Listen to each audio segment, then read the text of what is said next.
Wannan shirin na zuwa muku ne tare da goyon bayan abokanai da abokan tarayyar Joyce Meyer Ministries. Ba za ku iya saurari yadda kuke ji ba, kuma ba za ku iya saurari tunaninku na jiki ba.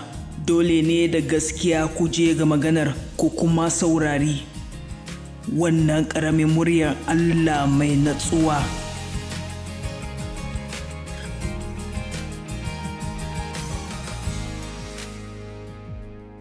Kamar yadda kun sani, ina ƙauna in koyar da maganar. Ina mai ban girma sosai da Allah ya bani ikon koyar da maganarsa. Kuma kun sani, zan karanta maku littafi sai kuma zan nuna maku wani ɗan ƙaramin misali. Na gaskanta cewa da yawa daga cikinku, Allah ya kira ku da ku yi wani abu, kuma kamar kun san shi amma kun kintsa a duk abin da kuke aikata wannan kun manta da shi kawai.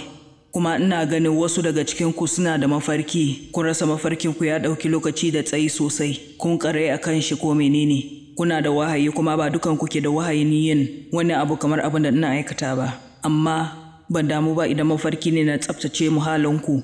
Kuna bukatar ku samu, kuna bukatar zuwa wani wuri, kuna bukatar samun wasu irin ci gaba a rayuwarku, kuma ku kasance da wani abu da kuke sa rai a kai. Ba ana nufin mu kawai zauna a gu ɗaya muna yin abu iri ɗaya ba, Litinin, Talata, Laraba, Alhamis, Juma'a, Asabar, Lahadi, Litinin, Talata, Laraba, Alhamis, da mita da gunaguni da kuka. Muna bukatar samun wahayi da manufar saboda rayuwarmu. Amin. Kuma don haka, Farawa 15:1-6 ta ce, bayan waɗannan abubuwa maganar Ubangiji ta zo wa Abraham a cikin wahayi, tana cewa, kada ka ji tsoro Abraham, ni ne garkuwarka, ladarka mai yawa, ladarka kuwa za ta kasance mai girma sosai. Sai Abraham ya ce, Ubangiji, me za ka iya bani tun da zan tafi daga duniya ba yaro ba, kuma wanda zai zama magajin kuma magajin gidana shi ne wannan bawan Eliezer na Damascus. Ba shi da magaji kuma gashi zai bar duk abin da ya samu zuwa ga bawan da ya yi masa aiki ne. Abraham kuma ya ci gaba, duba baka bani wani ɗa ba, kuma bawa da aka haifa cikin gidana ne magajina. Sai ga maganar Ubangiji ta zo masa tana cewa, bari in dakata anan in ce, Allah ya yi magana da ku. Ban san me yasa mutane, ban san ko kuna yin magana da Allah ba. Addu'a ce, amma idan ya yi magana da ku kuna yin fushi.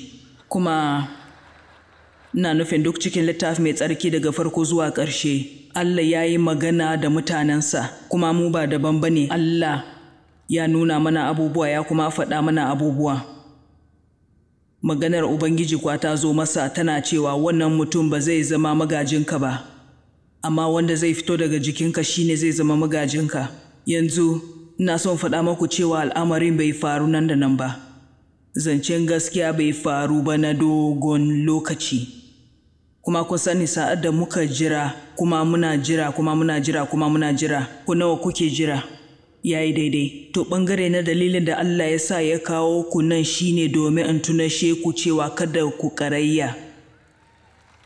Amen. Kuma ina ƙaunar wannan ɓangaren, kuma ina ganin shine abin da Allah ya yi da ku wannan ƙarshen makon. Ya fitar da shi waje, alfarwarsa a cikin hasken taurari. Don haka na sami alfarwata a nan, kuma wannan alfarwar tana wakiltar rayuwarku, gidanku, unguwarku, aikinku. Kuma wasu daga cikinku sun daɗe a cikinsa, kun manta wahayin da mafarkin da Allah ya ba ku. Abraham kuma ya gaskanta Allah cewa abin da Allah yana so ku yi shine ku dogara a gare shi kawai, ku gaskanta shi kawai. Kuma ya yake a rashin yiwuwa, ku ci gaba da cewa Allah na gaskanta ka. Sai ya fitar da shi waje, sai ya ce, dubi taurarin. Haba mana, ina taurari na suke?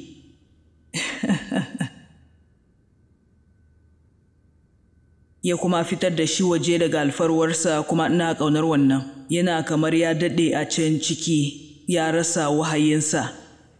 Allah ya fitar da shi ya kuma ce, ka kauda hankalinka duk daga waɗannan kayan ka tuna kuma abin da na faɗa maka. Kuma ina ganin shi ne abin da Allah yana faɗawa da yawa daga cikinku a daren nan. Kun daɗe da mai da hankali kawai akan kayan duniya.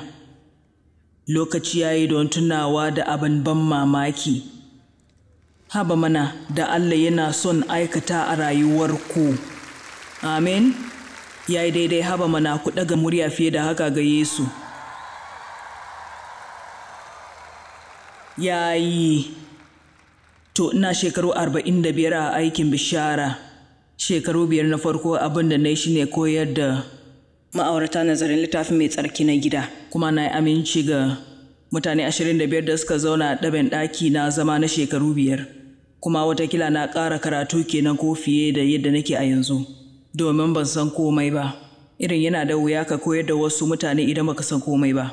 Na yi nazari sosai da ƙarfi.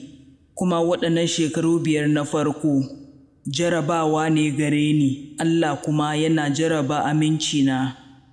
Ban sami wata kuɗi don wannan ba. Daga baya na bar aiki na don in iya nazari don kawai in yi wannan. Kuma na yi mafarkin aikata wannan abin da nake yi yau. Amma haƙiƙa bai zama a lokacin kamar zai zo ya faru ba. Sa'ad da na duba waɗannan mutane 25 a kowace mako. Kuma ina son faɗa muku idan kuna so ku ga Allah ya aikata abubuwan ban mamaki a rayuwarku dole za ku yi haƙuri.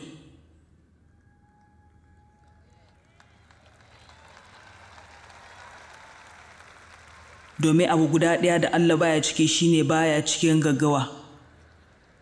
Mafi yawan ku kun gano wannan a yanzu ko? Kuma Allah zai jaraba ku.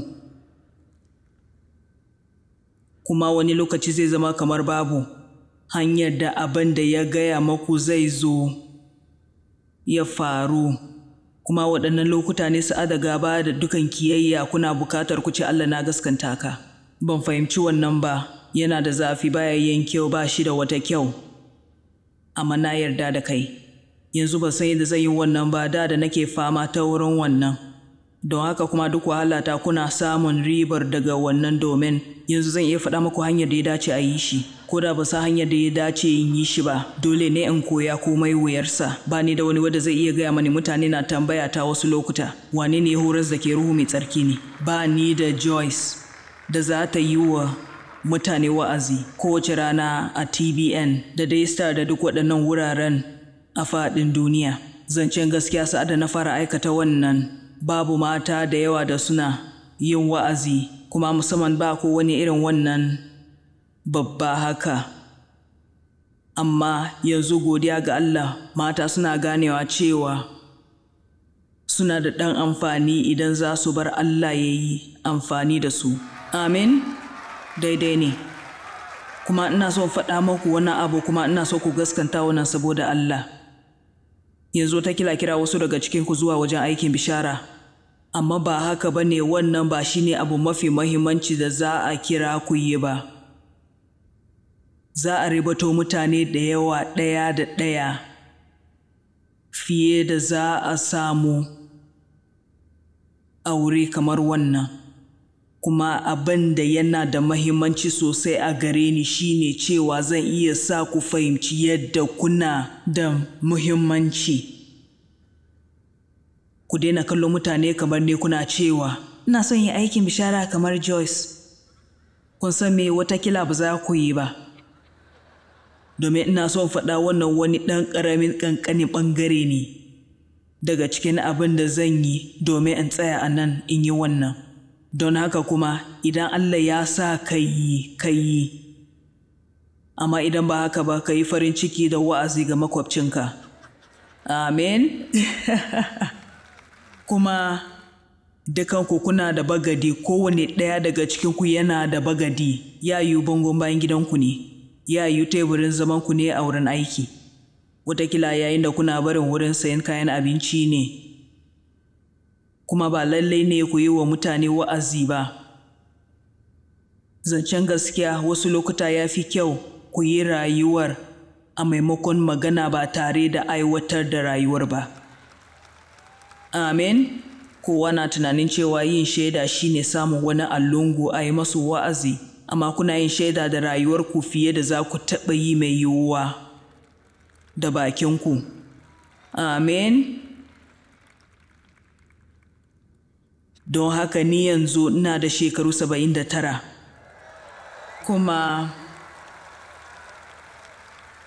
Kuma gaskiya ba zan iya jira sai mun yi namu taron mata na 50 ba. Don haka ba bukatar a ce a cikin shekaru da yawan nan na koyi ɗan kaɗan, mafi yawan a hanya mai wuya. Don haka a daren nan ina so in maku magana akan idan zan iya komawa in sake yi gaba ɗaya me zan canza. Da farko dai ba za ku iya yin wannan ba. Mafi kyau babban abin da za ku iya yi daga kuskuren ku shine ku koya daga gare su.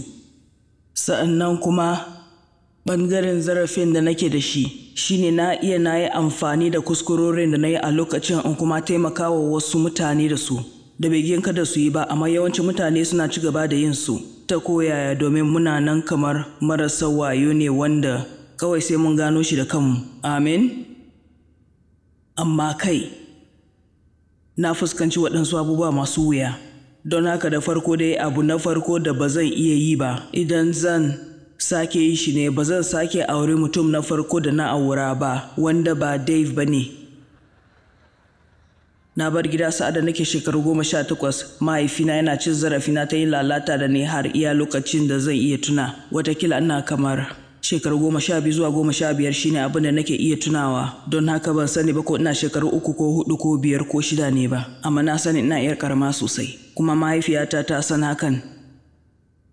Ta bar tsoro ya mulki rayuwarta, shi yasa nake kin tsoro sosai. Kuma tsoronta ya hana ta yin komai don kare ni. Kuma yana halaka da rayuwata, ya cutar da rayuwata. Don haka na bar gida. Da zarar na kammala karatun sakandare na bar gida.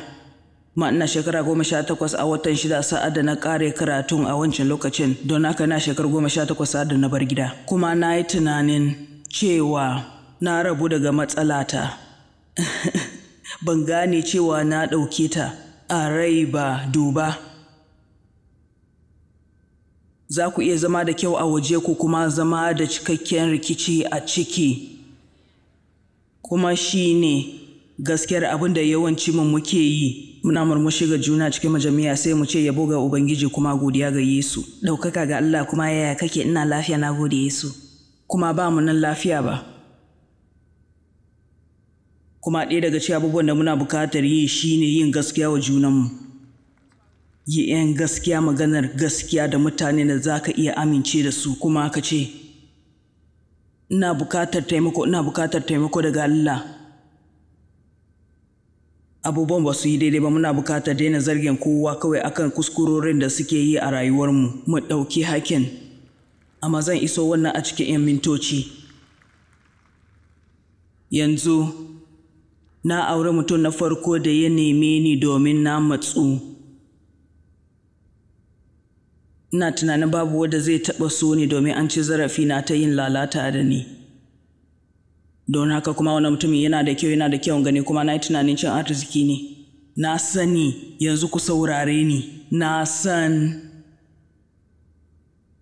kuskure ne. Kawai ɗan ƙaramin taunawa ne. Amma na tsorata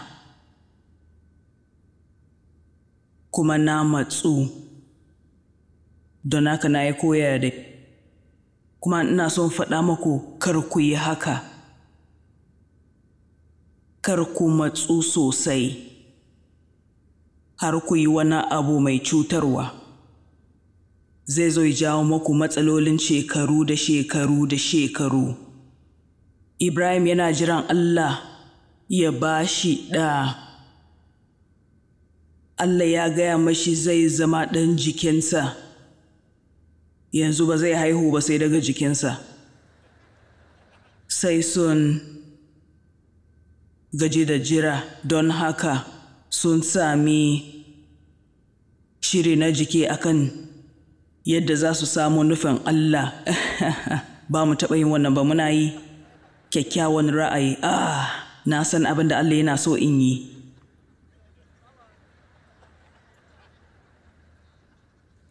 Don haka kuma Saratu ta ce ka ɗauki 'yar aikina a matsayin mata ta biyu. Yanzu za ki zama wawiya idan kin ba wa mijinki wata mace.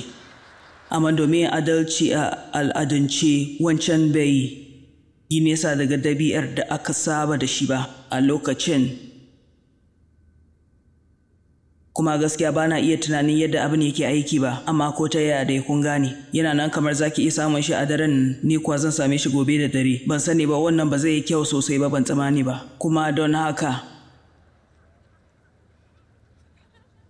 ya yi mata ciki sai suka sami Ismail. Yanzu ga abin da ina son faɗa maku. Bayan shekaru 16 ina ganin sun sami Ishaku. Ban san shekaru nawa ba ne ya yi in yi kuskure akan wannan. Amma bayan doguwar lokaci kuma idan ku samu kuskure da Ismail zai ɗauki lokaci mai yawa kamin a samu Ishaku.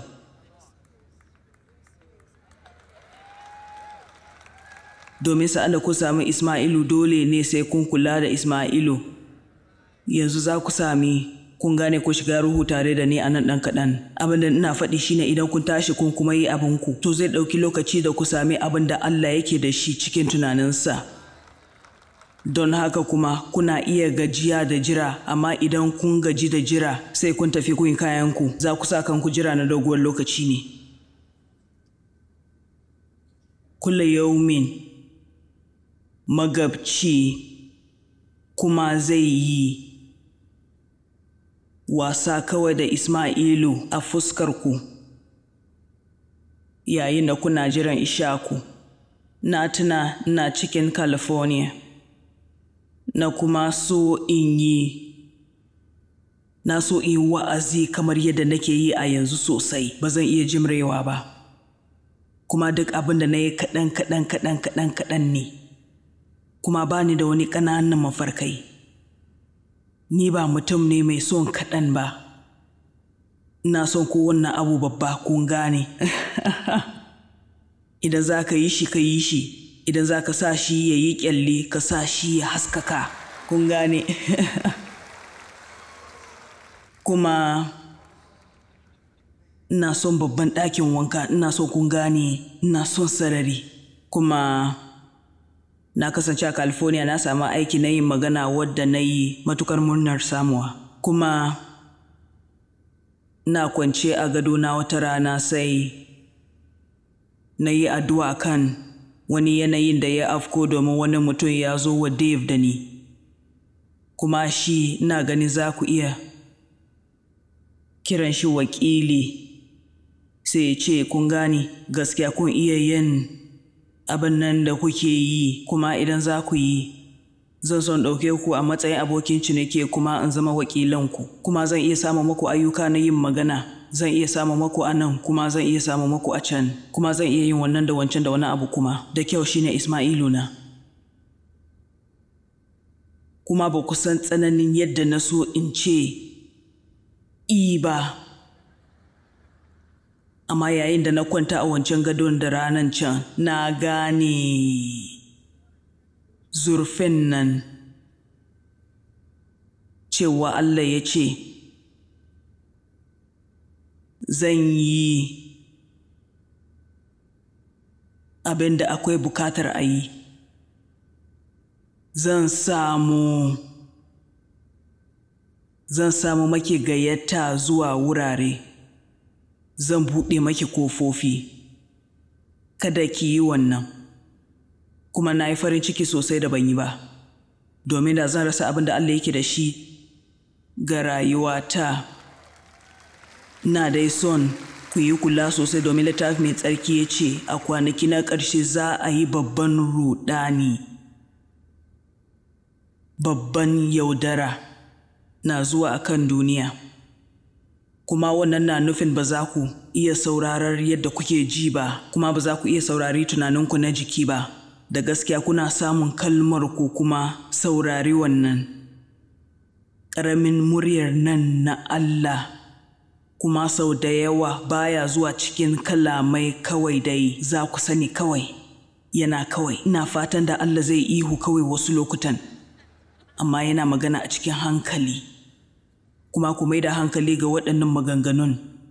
na cikin haikali, kuma ban san me yasa ba zai kawai zo zauna akan gado na ya ce Joyce yi wannan, Joyce yi wancan ba. Ban san me yasa ta zama da wuya a wasu lokutan ba zuwa, amma yana so mu shiga cikin sa, kuma yana so mu ɗauki lokaci ga wasu abubuwa irin wannan, ba kawai saboda abin da zan faɗa ba, amma domin zumuncin da za ku samu da sauran mutane da sujadar da fitowa daga alfarwarku da sake samun wayinku sabo. Kuma wasu daga cikinku idan kun zo da kanku, kai kwana 2 a cikin ɗakin hutu a otel kai kaɗai zai iya zama wani babban abu da ya taɓa faruwa da kai. Amen. Saurari wannan ɗan ƙaramin muryar, kuma kar ku yi abubuwan wautanci. Domin ba wannan bacci kan koyi duk abubuwa sa'ad da muna kawai zaman wautanci, kuma muna tunani muna da wayo sosai, muna ganin kun gane muna aikata abin da ya dace, kuma muna yin abubuwan wauta ne kawai. Sa'annan kuma kun sani Allah yakan zo ya fitar da mu daga cikinta. Sa'annan kuma akan wannan yi amfani da shi yana aikata shi don alheri a rayuwarmu.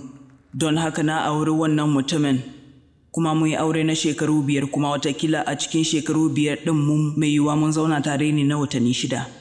Kuma yana da matsaloli fiye da ni idan wannan zai yiwu ne, kuma shi mutum mai ra'ayi ne, mai laushin magana, kyawun gani, rago baya son aiki. Shi mai sayar da motar da aka yi amfani da shi ne, kuma su kawai ba ce akwai wani abu mummuna da wannan ba. Ba ina kokarin zama da zafi ga kowa ba, amma yana so ya zauna akan motar ne ya yi kamar ya zama babban mutum, kuma bai taɓa samun kuɗi mai yawa ba, kuma abin da ya yi ban taɓa gani irin ta ba. Ina nufin na farka wata dare sai na kokarin cire zoben aure na a yatsa ta don ya je ya sayar da ita.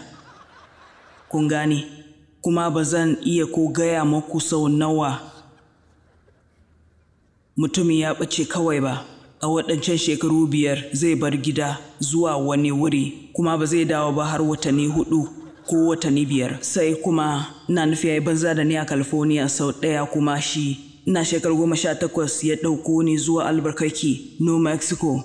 A lokacin can kuma za su biya mutane su tuka motoci zuwa wasu wurare idan wani na son sayan mota. A wata jiha za su biya wani idan motar tana nan don tukawa zuwa can, to wannan ne yake yi don samun kuɗi. Don haka kuma ya yi mani magana, ya cusa mani ra'ayi na wautanci, ya yi mani magana har na saci wasu kuɗi daga kamfanin da nake aiki. Kuma na rubuta wasu cek na biya wanda ba nawa bane na karɓo kuɗi. Sai ya sayar da mota na muka tafi, kun gane, saboda wannan babban rayuwar. Kuma kafin banda hakan Allah ya sa na biya masu wannan kuɗin daga baya. Wannan yana da ban sha'awa sosai, kun gane, na shigo bayan shekaru 15. Ni Krista ce, kuma na taɓa sace maku wasu kudade sau ɗaya. Allah ya gaya mani in dawo in mayar maku da shi.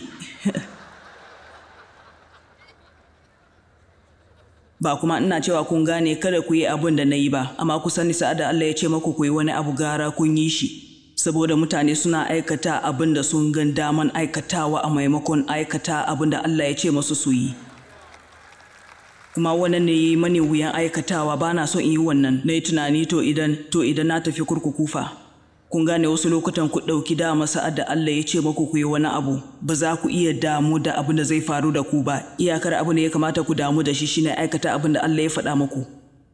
Za mu yi abin da Allah ya gaya mana mu yi, kuma sakamakon yana a gare shi ne. Don haka ina nufin shirme ne kawai. Don haka sai na yi ciki kuma na yi ɓari. Sa'annan kuma na yi cikin ɗana David, wadda yake zaune a nan sama. A layi na gaba kuma, yayin da ina da cikinsa, mijina ya bar ni, ya gaya wa kowa jaririn ba nasa ba ne, kuma shi ne ya yiwu lokaci mafi duhu a rayuwata. Ɗaya daga cikin lokutan duhu na rayuwata. Da gaskiya ba ni da abokai da yawa, ba zan iya koma gida gun iyayena ba. Na yi aiki, ina zaune a gida bene mai hawa na 3. Ana zafi ƙwarai a wancan lokacin bazarar, kuma hakika babu iskar air condition. Ya yiwu ina da fanka, ina begin ban tuna ba. kuma na rasa nauyi na fam 35 yayin da ina da ciki domin gajiya kawai kuma. Kun gane tsoro. Kuma lokacin da na isa wurin da ba zan iya aiki ba, mai gyara mani gashi sai ta ɗauke ni na kuma zauna da ita da mahaifiyarta har sai da na haifi jaririn. Sai zo asibitin lokacin da aka haifi jaririn kuma ya kasance ya yi kama da shi sosai don haka bai iya faɗa cewa jaririn ba nasa ba ne. Sai muka bar asibitin kuma ba mu da wurin zuwa don haka ba ni da gida. Ina nufin ba akan titi nake ba, amma babu wata inda zan je. Don haka ya kira nasa dangi, ya kira matar dan uwarsa na da wadda take Krista, sai ta shigar da mu ciki. Kuma sa'ad da muna zama da ita ya sake bari na. Don haka kuma a ƙarshe na ce zan nemi saki. An fita daga wannan yanayin, amma gashi na faɗa muku duk wannan labarin don karanta maku littafi ɗaya an kuma faɗa muku wannan. Wataƙila kuna cikin wuri mafi duhu a rayuwarku a yanzu. Wataƙila kuna fama da abubuwan da suke sa labari na ya zama kamar liyafa. Gaskanta ne komai mummunan yadda kuna jin zafi, akwai kula yomin wani wadda ya fi ku jin zafin. Wani yana fama da abu mai yiwuwa fiye da abun da kuke fama da shi. Kuma akwai nasi mai kyau a cikin Ishaya 45 aya 3. Yana cewa kuma ni Allah ne yana magana, kuma ni zan kuma ba ku dukiya daga cikin duhu. Akwai dukiyoyi domin ku a cikin waɗannan duhun wuraren.